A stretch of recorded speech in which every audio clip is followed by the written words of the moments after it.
And my name is Ye-Ching Lee, Senior Fellow on Northeast Asia Peace and Development of the Global Peace Foundation. And today with me is Dr. Bandow, who is a Senior Fellow at the Cato Institute. And he was a special assistant to President Reagan.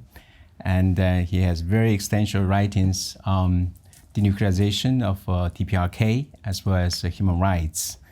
And he wrote, appeared in many media like CNN, CBS, ABC, Wall Street Journal, and all the Washington Post, Washington Times. And then, so today, first question I have for you is, can you explain about the current situation regarding denuclearization of DPRK and the tensions between the different countries in the region? Yeah. Well, obviously in Northeast Asia, there's a lot of competition among countries and a lot of bad blood between countries.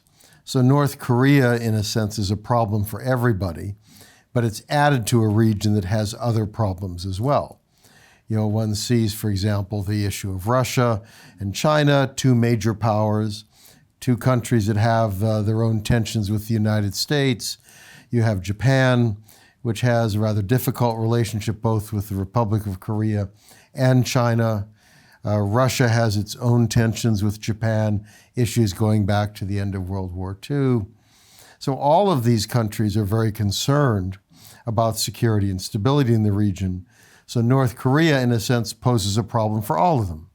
As in the past, North Korea was allied with Russia, but that alliance has more or less lapsed. You know, it's seen as being a real friend of China, but in fact, there have been a lot of tensions there. Obviously, North and South Korea have been, had difficulties going back to the Korean War. And the United States is seen as the most dangerous power by North Korea. So you just imagine these kind of tensions that radiate out where you add a nuclear power, a new nuclear power to that equation. Yeah. And what are the current positions surrounding countries that take on the denuclearization in North Korea right now? Well, no one wants North Korea to have nuclear weapons other than the leadership in North Korea. Obviously, the ROK finds this, to be a very threatening development. It could see nuclear weapons being used on the South. It could see, if there was a renewed war, if North Korea decided it wanted to try to basically restart the war that failed back, 1953. So South Korea does not want to see nuclear weapons. The United States doesn't want to see them either. The U.S., of course, being allied with the Republic of Korea. The U.S. presumably would be involved as an ally in any war if a war started up.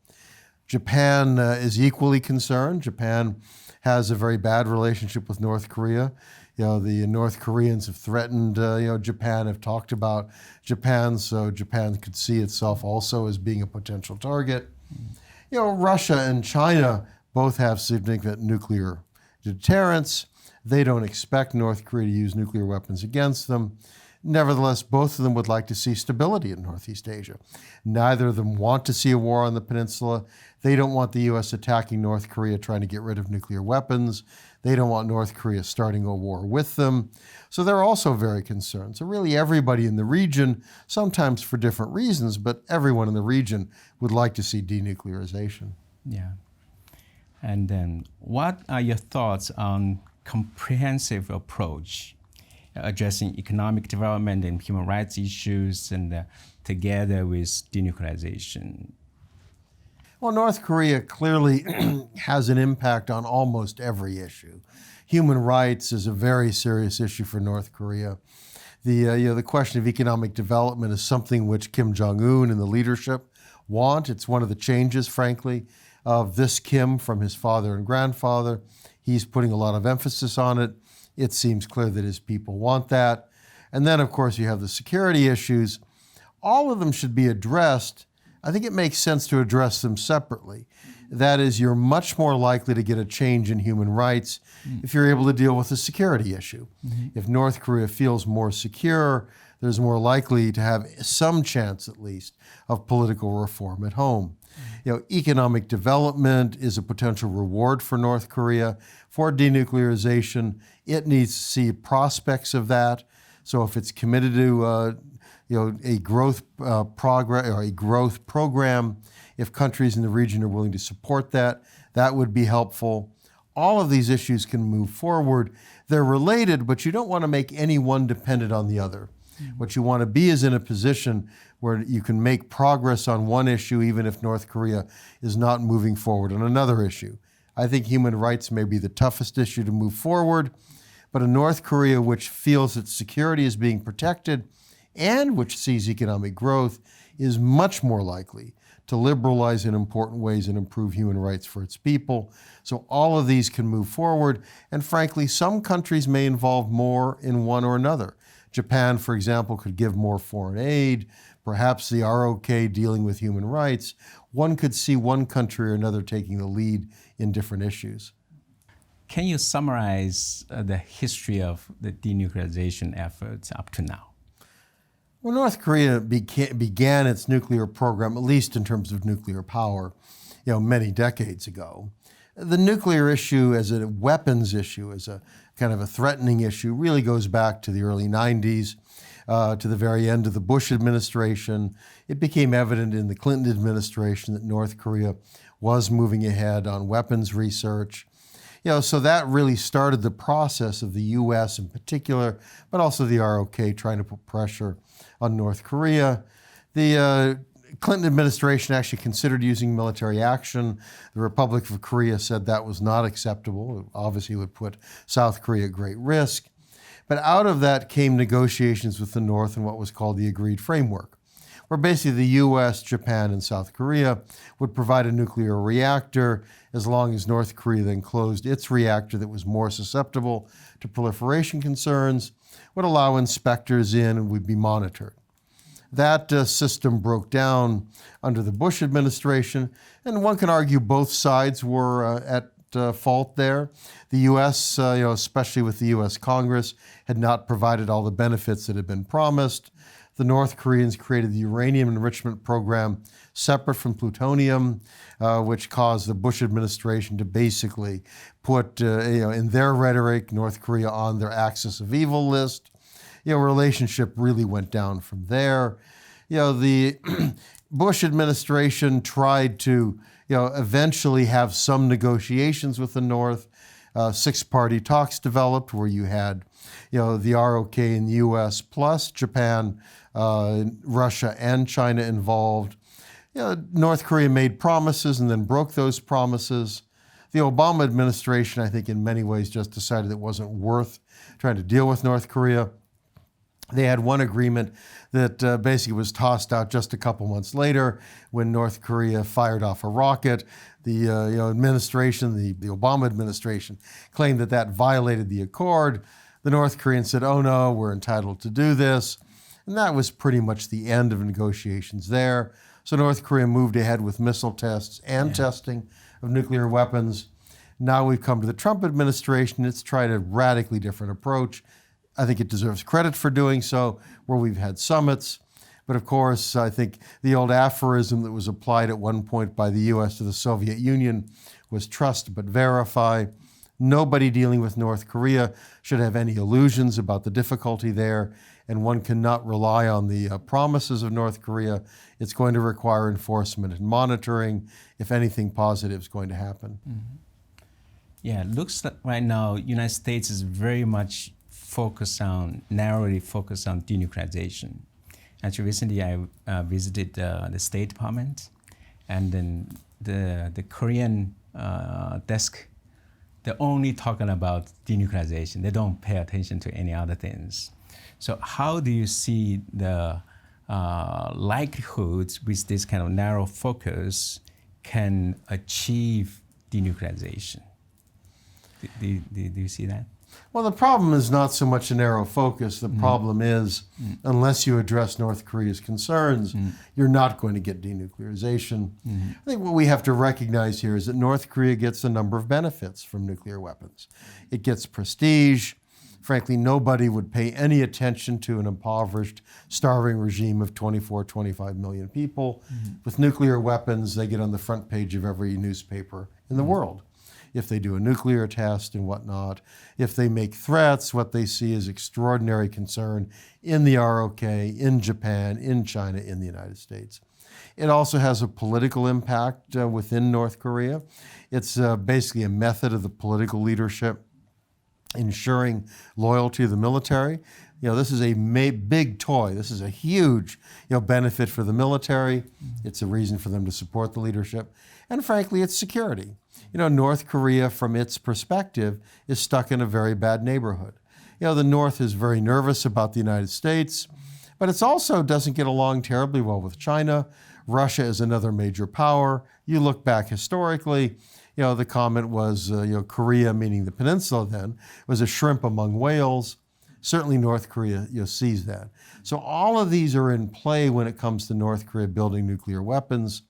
So it's fine to focus on that, but you have to realize you have to address these concerns. And it's going to be very hard to persuade North Korea. That's the challenge we face. And the U.S. has made it worse. The war in Libya, which took after a country which in fact had gotten rid of its nuclear and missile programs. North Korea might look at something like that and say, how do I trust these people? So this is really the challenge, is how hard it is, I think, to try to convince North Korea that it's in their interest to give up the program. That's going to require the United States, but it also requires South Korea, Japan, China. It's going to require regional effort in terms of some kind of security guarantees, some kind of security architecture, as well as promises of economic development and transformation for the North. Yeah, and right now, President Trump doesn't talk about unification much, and some people in South Korea consider United States, or including North Korea, consider United States probably as the biggest obstacle for unification. So what do you think, under what circumstance U.S. government will support unification? Well, in a case like this, it's probably useful to separate the notion of what President Trump believes and U.S. policy. My guess is that President Trump has never, ever thought about reunification. He has no idea what it would be involved. He has no idea of what the obstacles are. Frankly, he knows nothing about it. He's never been very involved in international issues. The details of a very complex issue like this almost certainly have never made it to him.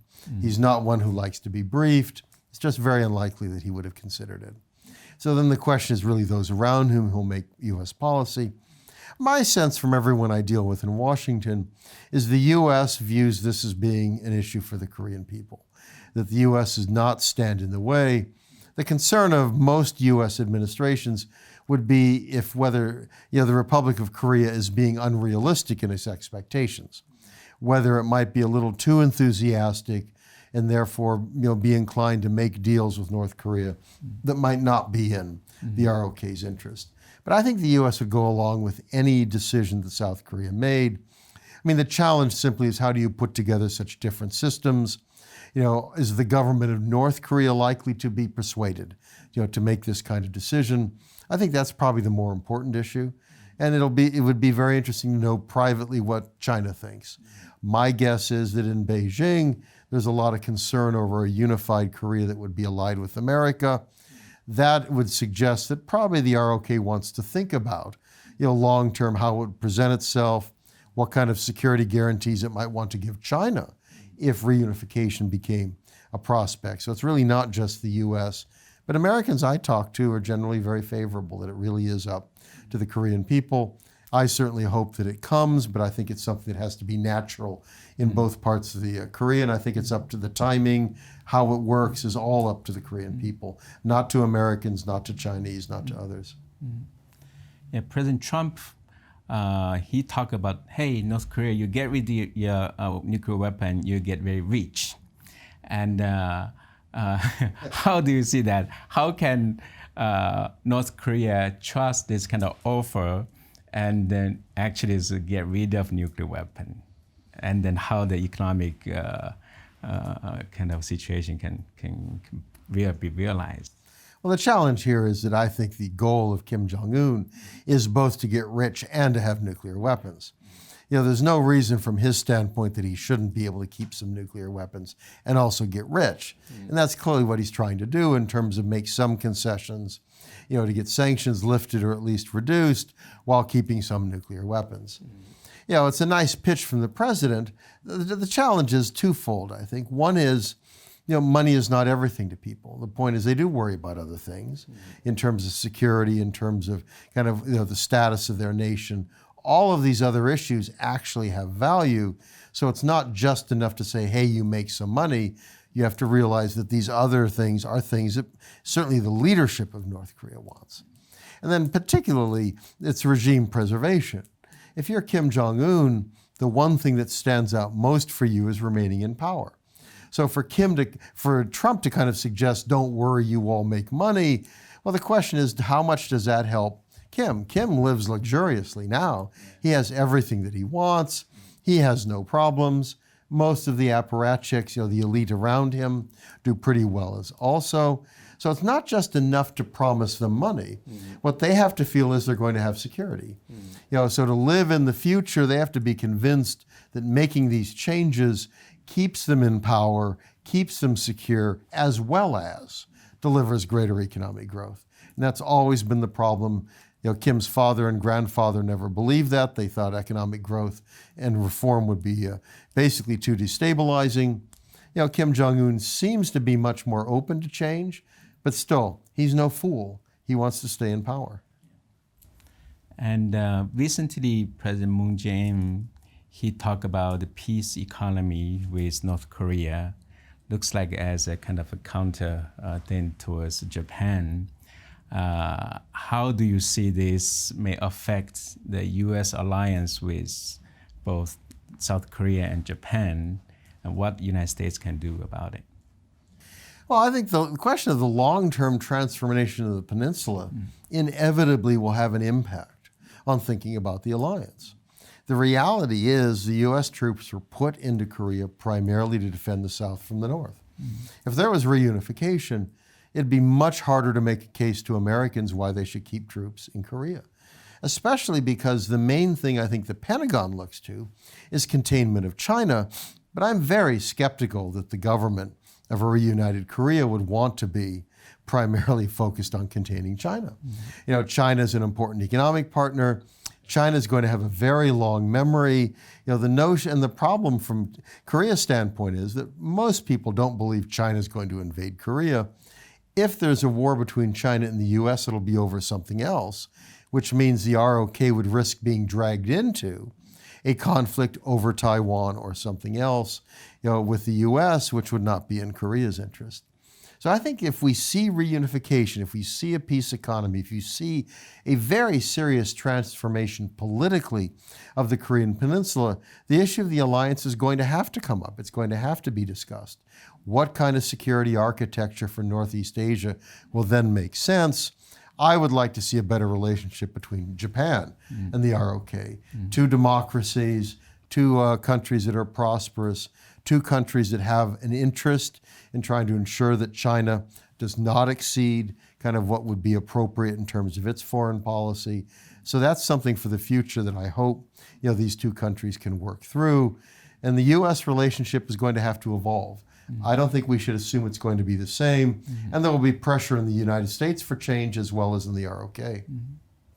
Yeah, and right now, if compared South Korea and North Korea, South Korea is so much more powerful than North Korea in terms of economy. However, in terms of the relationship, looks like North Korea is more taking the subject role, determines what to talk about, what not talking about, when to do what, like this. And there's some accusation even in South Korea that accuse President Moon maybe even once North Korea observed South Korea. How do you see this situation? Why is happening like this? Well, President Moon, of course, is a man from the left. Yeah. So his perspective is very controversial among more conservative parties. I mean, we see democratic politics in the ROK. It's tended to cycle back and forth between left and right. This is something where you see some fairly bitter political battles. I mean, people talk about the U.S. Being very partisan and very difficult. We've seen a lot of the same kinds of issues, I think, in the ROK. So the question that a lot of people have is, perhaps is President Moon a little too enthusiastic about dealing with the North? Is he perhaps a little naive in what he expects from them? Certainly there are a lot of American analysts, and I'd include myself as being one, who think that he's probably wrong to assume that North Korea is committed to denuclearization. My guess would be that if there's a chance of denuclearization, Kim is probably kind of held off making any final decision. He's going to see how the process works. He's going to see what kind of commitments he gets. He's going to see how the relationship evolves. I do think there's an independent role for the ROK. That is, that developing a relationship between North and South is very important. Whether there be full reunification in the future, or simply in terms of a much more peaceful peninsula, a stable peninsula, a better relationship between North and South, I think is the most important issue. Because if that better relationship develops, then naturally the U.S. is going to have to conform to that. And a North Korea that feels much more comfortable and more secure is likely not to make the same kind of threats that it's made in the past, would be more willing to negotiate, even if not full denuclearization, different confidence building measures, perhaps pulling back artillery, conventional weapons, allowing at least some inspectors in, other issues like that. So I'd like to see a better relationship between North and South. It's just important for President Moon to be very realistic and remember who he's dealing with. Mm-hmm. The North Korean regime has been a dangerous regime, a threatening regime for many years. That hasn't all just disappeared. One has to be very careful in dealing with that government. Yeah, one reason North Koreans take a more dominant role towards South Korea is probably because of the nuclear weapon. That's right. This is probably the only accomplishment of North Korea, maybe better than South Korea in their view, and it does put them in a strong position. And the chairman of Global Peace Foundation, he was talking about by negotiation, North Korea will not give up the nuclear weapon. So, and then he put this, we need to put the denuclearization in the larger context of unification. So with their common vision and then make comprehensive ideas, then leads to a situation no nuclear weapons needed. How do you see that kind of approach? Well, certainly reunification would resolve the issue of nuclear weapons. Yeah. That if North Korea possessed them, then presumably, the ROK could get rid of them. That as other countries had done so, that were left with nuclear weapons. The problem, of course, is achieving reunification. I mean, if you look at the systems of North and South, they're radically different. Yeah. And when I was in North Korea, I visited twice. The North Koreans commented to me they didn't want to be swallowed. That was the word they used. They saw German reunification, and they understood that German reunification really meant that West Germany swallowed East Germany. And that's what they fear, and that's what they don't want. So the question is how you persuade North Korean leadership for reunification. I mean, if the North Korean regime simply collapses, then I think reunification is more natural. But of course, that's a situation that also has a lot more danger. If a regime implodes, what happens to nuclear weapons? What happens to the military? All of those would be issues. But if the North Korean regime survives, then it's a question of having to convince a leadership there in terms of reunification. What I would suggest doing is I think one looks at both issues separately but realizes they could intersect in the future. So you try to develop a better relationship. Developing a better relationship can help you both on reunification and denuclearization. So you find ways to move both of those steps forward. And one of them may get ahead of the other one, and that'd be okay. But what you do is you push both of them, but be very aware of how they can intersect. And there may be those moments where one could really help advance the other.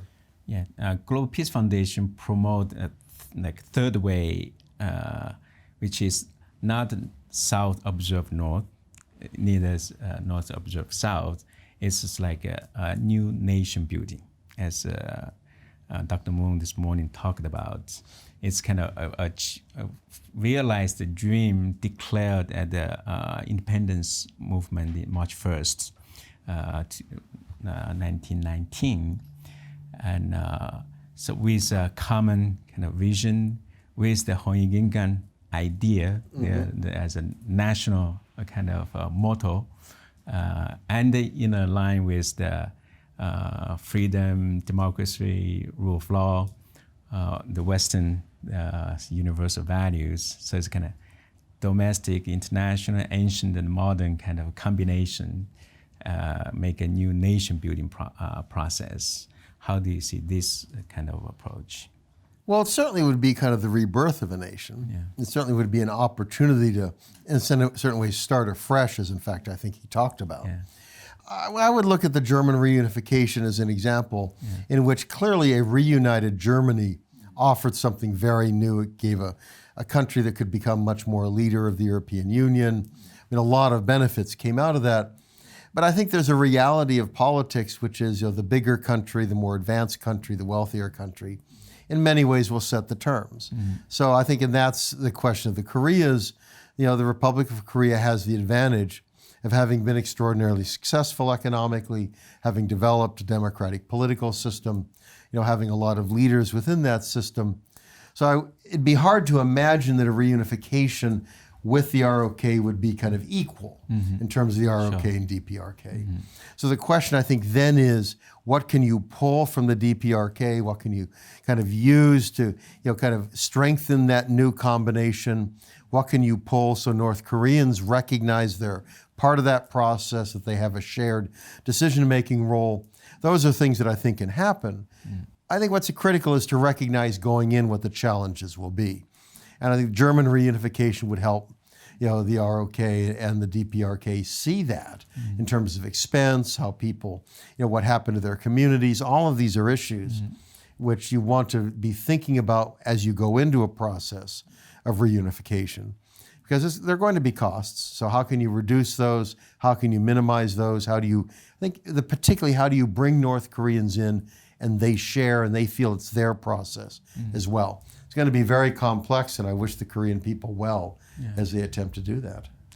There seems there's no disagreement on synergy of unification in terms of economy, right? So the pie for sure will grow bigger. The issue is how to share this enlarged pie. And then right now looks like in South Korea there are big concerns, especially young people says, okay, when unite and then the salary will go down or this kind of job will get lost. So how do you see to create, make certain policies to avoid this kind of circumstance to happen? Make it both sides can share the growth. Well, an economic situation out of reunification, I think young people in South Korea will almost certainly do very well. The people who will have the toughest time will be North Koreans who don't have the same skill set, who are living in areas that have a very bad infrastructure. I mean, as I mentioned, I've been to North Korea twice. This is a place that is a real mess. I mean, in terms of kind of what the roads are like, the availability of technology, all of that stuff. So the real challenge, I think, frankly, for young people in the South is the idea that they're going to have to be spending money to try to rehabilitate the North. That what you're going to be trying to do is really two things. One is bring North Koreans into the workforce. And the question then is, how can you bring them in? What jobs will they perform? And the second is, how do you create infrastructure? I mean, schools, hospitals, all of these things. In the short term, that's going to be a very expensive proposition.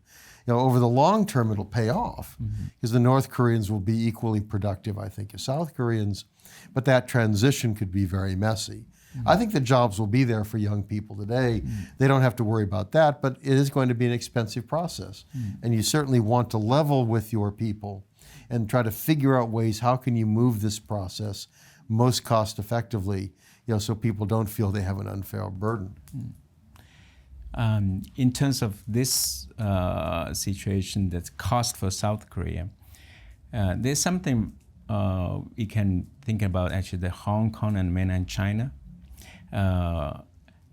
That process actually looks like both mainland China and Hong Kong benefit economically, even throughout this kind of process.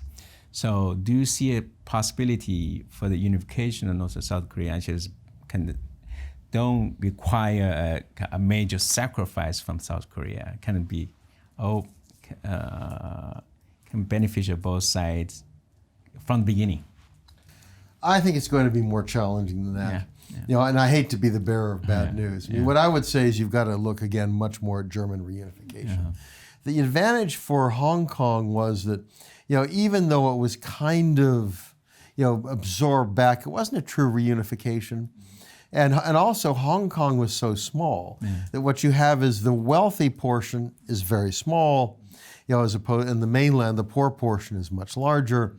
You know, so, and it wasn't a full reunification. So in the sense, no one thought Hong Kong had responsibility to take care of the mainland. While if you have reunification, the reality is it's going to be one country. And then suddenly people in the South are going to find themselves called upon to take care of the North. Anyone who visits the North, I mean, the moment you get outside of Pyongyang, and Pyongyang has advanced, you know, between the times of my two trips, but the countryside is still very poor. The amount of money that will require, and the problem is South Korea can't, in a sense, stand back like Hong Kong and say, well, that's for you to develop. If it's one country, it's one country. So it's going to be a challenge. I mean, Germany got through it, and I think, you know, that Korea can learn from that in terms of how you do it best, what you emphasize. But, you know, it's going to be tough. No one should have any illusions going into this that it'll be easy. Okay.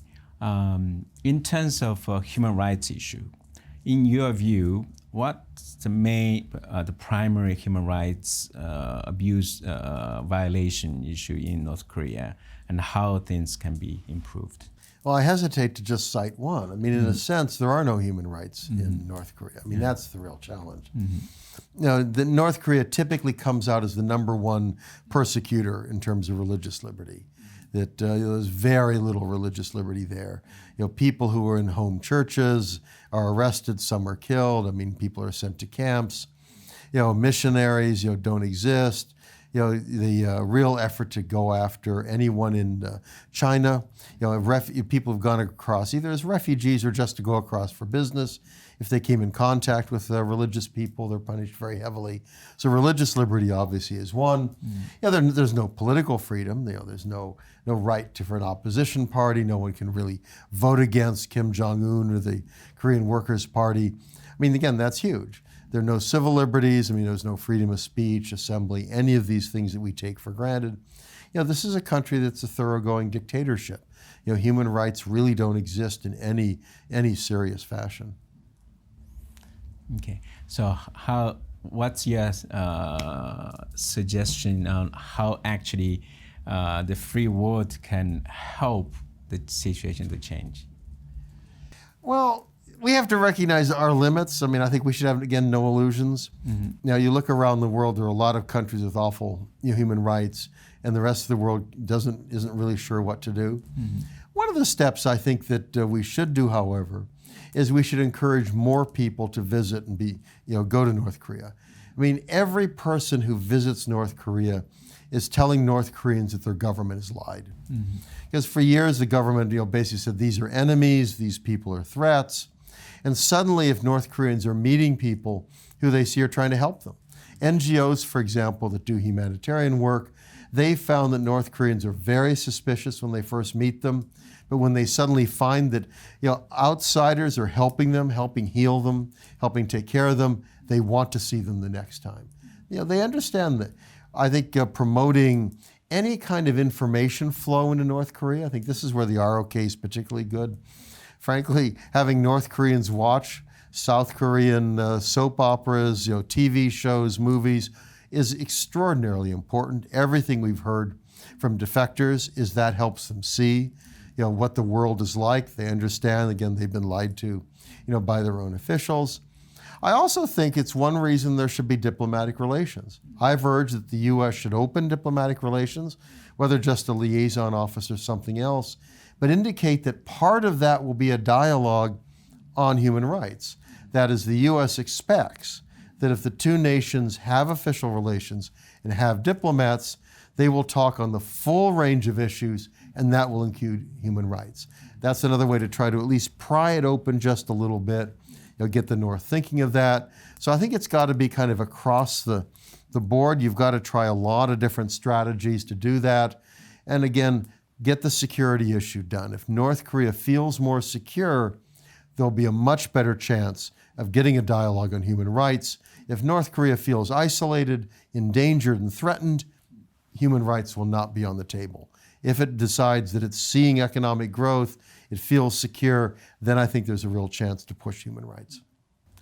Yeah, you talk about security. This morning, as a scholar talking about just United States promise is not enough to let North Korea feel safe.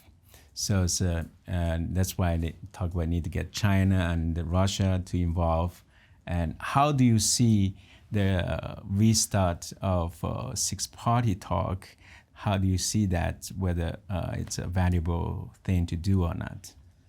I'm not sure if the six-party talks directly are needed in the sense that the six-party talks were a way to try to engage North Korea without having bilateral talks. Yeah.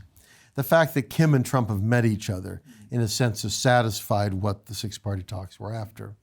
On the other hand, I think it's certainly useful to have some forms of discussion, and they may be various. I mean, it could certainly be bilateral, but you could also imagine the U.S. talking to China and Russia. You could imagine the ROK and Japan having a dialogue. That all of these could be going on, at the same time, saying who has what role. How do we move North Korea forward? What would a security guarantee look like? I mean, are Russia and China prepared to make promises of defending North Korea? I don't know. Mm-hmm. Those are issues to kind of lay out there, because I think part of it is a question of other countries being involved, and part of it is important for North Korea to see it's not just what they say, it's what they do. Mm-hmm. So if the U.S. is engaging North Korea, has diplomats going to North Korea starts perceiving the U.S. differently, that's also part of the process. But the broader we can get countries involved, I think the better, or more likely we are to find a stable and secure, arrangement. Some people say the nuclear development in North Korea has been supported by China, but from Chinese government public statement, it's actually there's not interest of China to do that. Actually, is an interest of China to denuclearize North Korea. So what's your view on this? What's really the scenario there? I don't think China wants North Korea to have nuclear weapons. From China's standpoint, North Korea is troublesome. It's unpredictable, potentially violent, could start a war. I mean, it's not that China thinks the North would use nuclear weapons against China, but those nuclear weapons essentially enable North Korea to be more independent of China and to engage in irresponsible conduct elsewhere. So I don't think China wants that. China is probably less inclined to help the U.S. in a way that America wants. From a North Korea, the thing to realize about China is while it doesn't want nuclear weapons in North Korea, it also doesn't want a failed state. It doesn't want a collapse. It doesn't want essentially chaos on the peninsula, loose nuclear weapons, maybe factional fighting, millions of North Koreans heading across the Yalu River. So China is likely to realize the pressure to apply to try to get denuclearization may also be the pressure that creates instability. So I think the evidence is clear that China has at times not enforced kind of sanctions nearly as much as certainly the U.S. desired. Again, I'm not surprised. I think that's different from the issue of whether they want North Korea to have nuclear weapons. They want a stable peninsula, but they also want a nuclear-free peninsula. Yeah, and right now with the U.S. China trade war, there's some view talking about either make a deal or not making a deal. In reality, probably could push China to a situation get less communism, even to potentially get the end of communism in China, which may lead to a collapse of the regime in North Korea, and then allow the more like German type of unification happen. How do you see this kind of scenario? How feasible? How likely? Well, when people come up with questions that are kind of, if this happens and that happens and that happens, how about that? I mean, I always think about, okay, how likely are all these other things to happen? So I think it's certainly an interesting scenario. It's one where, again, a lot of things have to happen, to come about. I mean, I think clearly China's future could be uncertain. I think that nothing is guaranteed dealing with China. China has economic problems, demographic problems, it has political problems. Yeah. Still, I'm not convinced that the trade war is enough to force a collapse in China.